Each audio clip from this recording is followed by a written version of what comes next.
Hello बच्चों, let's read the question. The question says which is not correct. तो आइए इसका की कॉन्सेप्ट देखते हैं।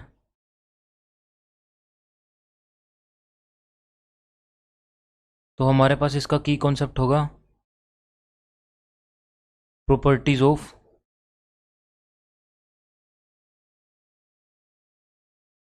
कार्बन फैमिली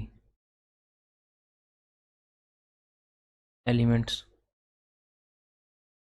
हमें यहाँ पे कार्बन फैमिली के एलिमेंट दिए गए हैं सारे, और इनकी अलग अलग प्रॉपर्टी पूछी गई है। लेट्स से जैसे गैलियम का जो हाइड्रोक्साइड है वो एम्फोटेरिक होता है, एसेंशियल 4 ज़्यादा स्टेबल एसेंशियल 2 से। तो सबसे पहले हम इनके एलिमेंट का ऑर्डर देखते हैं। सबसे पहले carbon, silicon, germanium, then tin, then lead.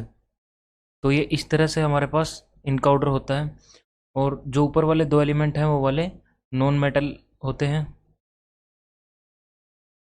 और डाउन द ग्रुप हमारी मेटेलिक प्रॉपर्टी, जो हमारा मेटेलिक नेचर है वो इंक्रीज होता रहता है। ये वाले दोनों मेटेलिक हैं। तो इस तरह से ये वाले हमारे नॉन मेटल हैं, ये वाले मेटल हैं।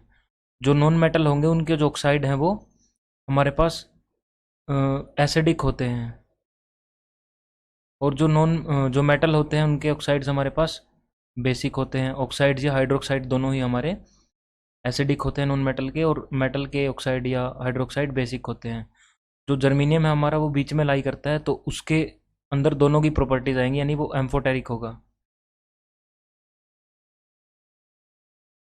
तो इस तरह से जो हमारा जर्मीनियम हाइड्रोक्साइड है यानी GeOH होल ट्वाइस है, वो हमारा दोनों प्रॉपर्टीज शो करेगा, एसिड की भी और बेस की भी। इसीलिए उसका नेचर जो है वो एम्फोटेरिक होता है।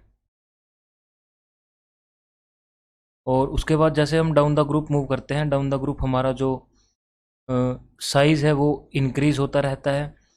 और ये पी ब्लॉक एलिमेंट में इनर्ट पेयर इफेक्ट की वजह से down the group +2 oxidation state की जो स्टेबिलिटी है वो इंक्रीज होती है। तो ये होता है इनर्ट पेयर इफेक्ट की वजह से।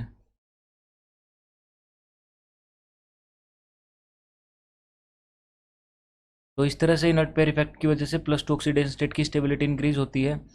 तो जो टिन है उसका +4 स्टेबल है, जबकि जो लेड है हमारा उसका +2 स्टेबल है।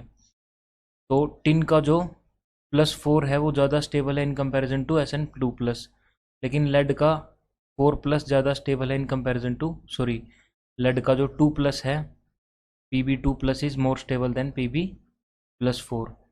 तो इस तरह से जो जर्मीनियम का हाइड्रोक्साइड है वो एम्फोटेरिक होगा, बिल्कुल करेक्ट बात है ये। SnCl4 ज़्यादा स्टेबल होगा SnCl2 से, ये भी सही होगा। उसके बाद ट्राईसिलाइलामीन। तो आइए देखते हैं ट्राईसिलाइलामीन किसे बोलते हैं। तो ट्राईसिलाइलामीन हमारे पास जब नाइट्रोजन के साथ 3 SiH3 यूनिट्स कनेक्टेड होते हैं उसको हम ट्राईसिलाइलामीन बोल देते हैं। वैसे तो जनरली जैसे हमारा ट्राई मिथाइलामीन होता है उसके पास लोन पेयर ऑफ इलेक्ट्रॉन होते हैं, और कार्बन के पास क्योंकि डी ऑर्बिटल प्रेजेंट नहीं होता तो इसलिए ये कोई बैक बॉन्डिंग नहीं कर सकता नाइट्रोजन जो कार्बन के साथ, यानी इसको जो ये लोन पेयर है ये नाइट्रोजन के पास ही रहेंगे। लेकिन क्योंकि हमारा सिलिकॉन है उसके अंदर हमारी 3D एम्प्टी ऑर्बिटल प्रेजेंट है, तो इस वजह से नाइट्रोजन जो है अपने लोन पेयर यहाँ पे पहले इसके ऑर्बिटल्स में डोनेट कर देता है। उसके बाद एक बार इसके में, सॉरी, हमने यहाँ पे सिलिकॉन कार्बन लगा दिया, बट यहाँ पे सारे के सारे SiH3 यूनिट्स होंगे। तो इसका मतलब एक बार यहाँ पे डोनेशन होगी, उसके बाद यहाँ पे, उसके बाद यहाँ पे। तो इस तरह से वो जो इलेक्ट्रॉन पेयर है नाइट्रोजन वाले वो यहाँ पे घूमते रहते हैं and are not available on nitrogen. इसकी वजह से जो नाइट्रोजन की हाइब्रिडाइजेशन है वो वैसे यहाँ पे sp3 थी हाइब्रिडाइजेशन, तो यहाँ पे sp2 हाइब्रिडाइजेशन बच जाती है हमारी।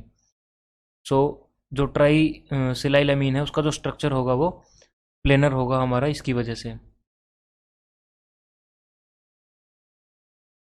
क्योंकि वो हमारा डी ऑर्बिटल उसके पास प्रेजेंट है और इलेक्ट्रॉन पेयर एक्सेप्ट कर सकता है।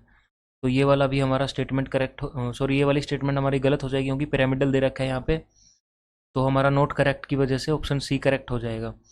उसके बाद GeCl4, क्योंकि इसके अंदर हमारे डी ऑर्बिटल प्रेजेंट है, तो ये हमारा 4 से ज़्यादा बॉन्ड बना सकता है। तो HCl के साथ जब कंबाइन करता है तो हमें यहाँ पे मिलता है H2GeCl6।